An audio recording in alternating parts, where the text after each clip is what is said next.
Fala, meus queridos, beleza? Vamos de 13º hoje, Universidade Estadual de Feira de Santana, 2018. Problemaço, hein? Vamos dar uma olhada, ó. Da borda de uma mesa, uma esfera é lançada horizontalmente de uma altura h, altura da mesa, com uma velocidade inicial v0. Após cair livre de resistência do ar, a esfera toca o solo horizontal em um ponto que está a uma distância d da vertical que passa pelo ponto de partida. Repara, ela vai fazer essa trajetória aqui semi-parabólica, típica de um lançamento horizontal como este, e vai atingir aqui um alcance horizontal, ó, d, em relação a essa vertical aqui, ó. Tá bom? Então, altura da mesa h, o lançamento aqui com uma velocidade de v0, e ele pede o seguinte: considerando que a aceleração da gravidade local tem módulo igual a g, o valor de v0 é... Então ele coloca as respostas aqui, ó, em termos de d, que é esse alcance aqui, é a distância horizontal com que ele percorreu nesse eixo, a altura h da mesa vai aparecer em todas as alternativas, e a aceleração da gravidade. Meus queridos, a gente vai usar o princípio dos movimentos simultâneos para resolver esse problema de Galileu Galilei, né? Galileu Galilei. Ele fala o seguinte, que como é um movimento composto, ele tem tanto movimento em x quanto em y, a gente pode analisar esses movimentos separadamente. O que a gente sabe sobre esse tipo de movimento? A primeira coisa que a gente sabe é que, ao cair, ou seja, que se a gente chamar esse eixo de y e esse eixo de x, então, ao cair, a gente sabe que ele está caindo sob a ação da gravidade, uma queda livre. Então, na vertical, ele tem um movimento do tipo MUV, um movimento uniformemente variado, ele é acelerado, né? Agora, em x, a particularidade desse tipo de movimento é, como não tem resistência do ar, ele sempre vai ter essa mesma velocidade em x, que é sempre v0. Então, se a gente analisar esse problema desses dois pontos de vista e equacioná-los dessa maneira, a gente resolve o problema. Então, a gente pode colocar aqui, só para a gente avaliar, como se fosse então, o nosso eixo x na horizontal e o eixo y aqui na vertical. Tá? O que acontece? Ó, vamos colocar essa esferinha em vários pontos aqui. Ó. Então, ela vai vir para cá em algum momento, depois para cá, depois aqui até atingir o solo aqui. Ó. Então, vamos avaliar o que está acontecendo primeiro em relação ao eixo x. Tá? Então, como se ele estivesse rolando no eixo x. Então, vamos colocar aqui em magenta. Ó. Para tempos iguais, essa partícula ela sempre vai ter ela vai ter o mesmo deslocamento. Então, é como se estivesse no MU para esse eixo. Então, ela sempre vai ter aqui, ó, uma velocidade v0.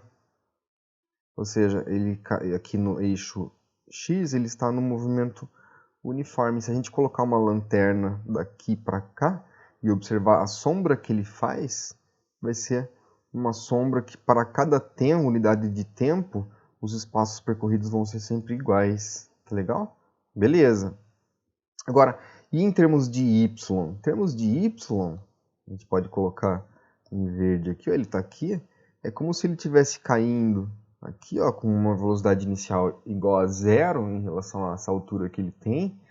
Então, para tempos iguais, ele vai ter distâncias cada vez maiores, porque ele está acelerado até atingir a superfície. Então, ele está decompondo esse movimento em x e em y. E aqui, então, a gente trata como se fosse um MUV. Então, é isso que a gente vai fazer. Vamos separar esses movimentos. Ó, vamos ver em x o que está acontecendo. Em x, como é um movimento do tipo uniforme, significa então que a velocidade é sempre constante. Se essa velocidade é sempre constante, a gente pode até aplicar aqui, ó, a velocidade média igual a um ΔS sobre um ΔT, porque essa velocidade é constante.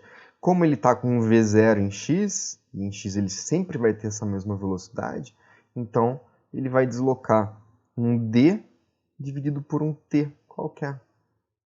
Tá bom? Como se ele tivesse então numa linha reta, trajetória retilínea em x, com velocidade constante.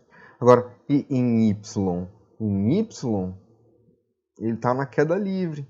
Repare que essa equação que a gente chegou aqui, ó, ela não responde o problema. Ah, o V0 está isolado, tá, mas não tem essa alternativa, não está em função do tempo. Então o que a gente vai ter que fazer? Brigar para esse tempo, que é justamente o tempo de queda livre, porque o tempo com que ele vai cair coincide com o tempo que ele vai percorrer essa distância d.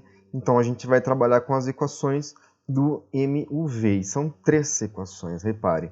A função horária da velocidade, que é v em relação a y, né, é vy0 mais at, né, ou seja, gt, porque ele está com uma velocidade, uma aceleração da gravidade.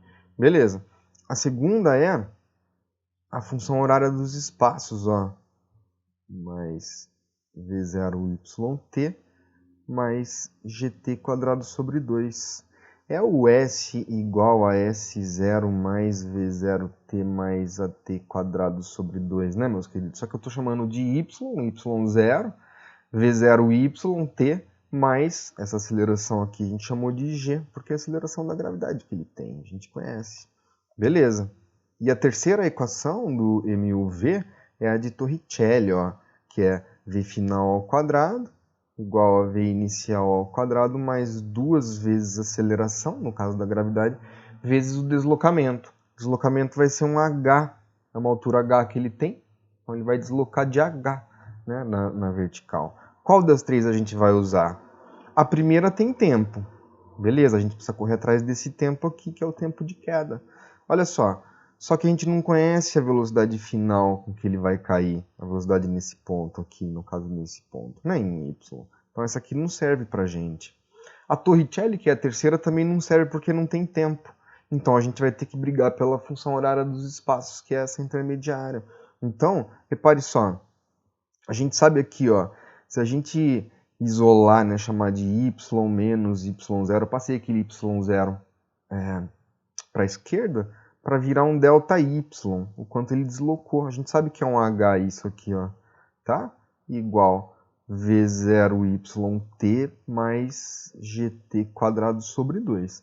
Lá em cima, ele não tem velocidade em Y. Então, ele vai começar a cair a partir do momento que ele sair da mesa. Então, o V0Y dele é 0. Então, esse termo some, de maneira com que essa altura H fique simplesmente GT quadrado sobre 2. Beleza? Então agora a gente pode ter o tempo, se a gente isolar esse tempo, né? Vai ficar t quadrado igual a 2h sobre g. Aplicando a raiz dos dois lados para a gente isolar o tempo, a gente vai ter que esse tempo de queda dele aí, ó, é 2h sobre g. O tempo de queda de corpos que estão em queda livre, a gente resolve por essa expressão, chegando naquela... desenvolvendo aquela função horária dos espaços, né? Repare que o tempo depende apenas da altura e da aceleração da gravidade. Então a gente vai colocar aqui em cima, ó, que esse tempo de queda vai ser a raiz quadrada da razão entre 2h e g. Beleza. E agora, o que a gente faz, meus queridos? A gente coloca esse tempo dessa equação 2 no eixo y e substitui esse valor lá em cima na equação 1. Para aquele tempo. Então é isso que a gente vai fazer. Eu vou fazer aqui embaixo, ó. Então o V0 vai ser igual à distância horizontal d dividido por aquele tempo de queda, que coincide com o tempo que ele fez esse percurso d na horizontal. Mas não tem essa resposta, mesmo porque a matemática não gosta de ter raiz no denominador de uma fração.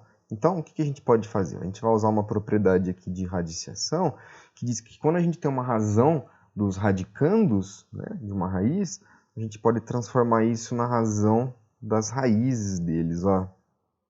Beleza? Só que continua não tendo essa resposta. Então, como é uma razão de uma razão, é uma fração que está no denominador, a gente pode transformar isso numa multiplicação invertendo aquela fração. Então, a gente vai ter justamente isso aqui, ó. E aí a gente agrupa de novo pelo processo inverso, ó, e coloca todo mundo dentro da raiz.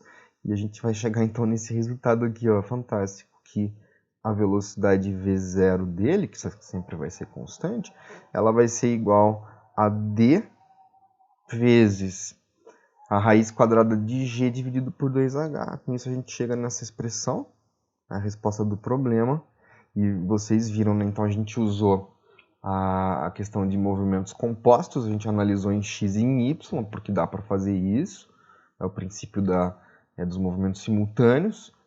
E a gente usou essas equações para chegar no tempo de queda, substituímos lá em cima no tempo, que ele demora também para fazer esse espaço D. Usamos algumas propriedades aí de radiciação e de divisão de frações e chegamos nesse problema lindo, né? Espero que vocês tenham curtido. Eu deixo aqui um abraço a vocês e a gente se vê amanhã. Até já!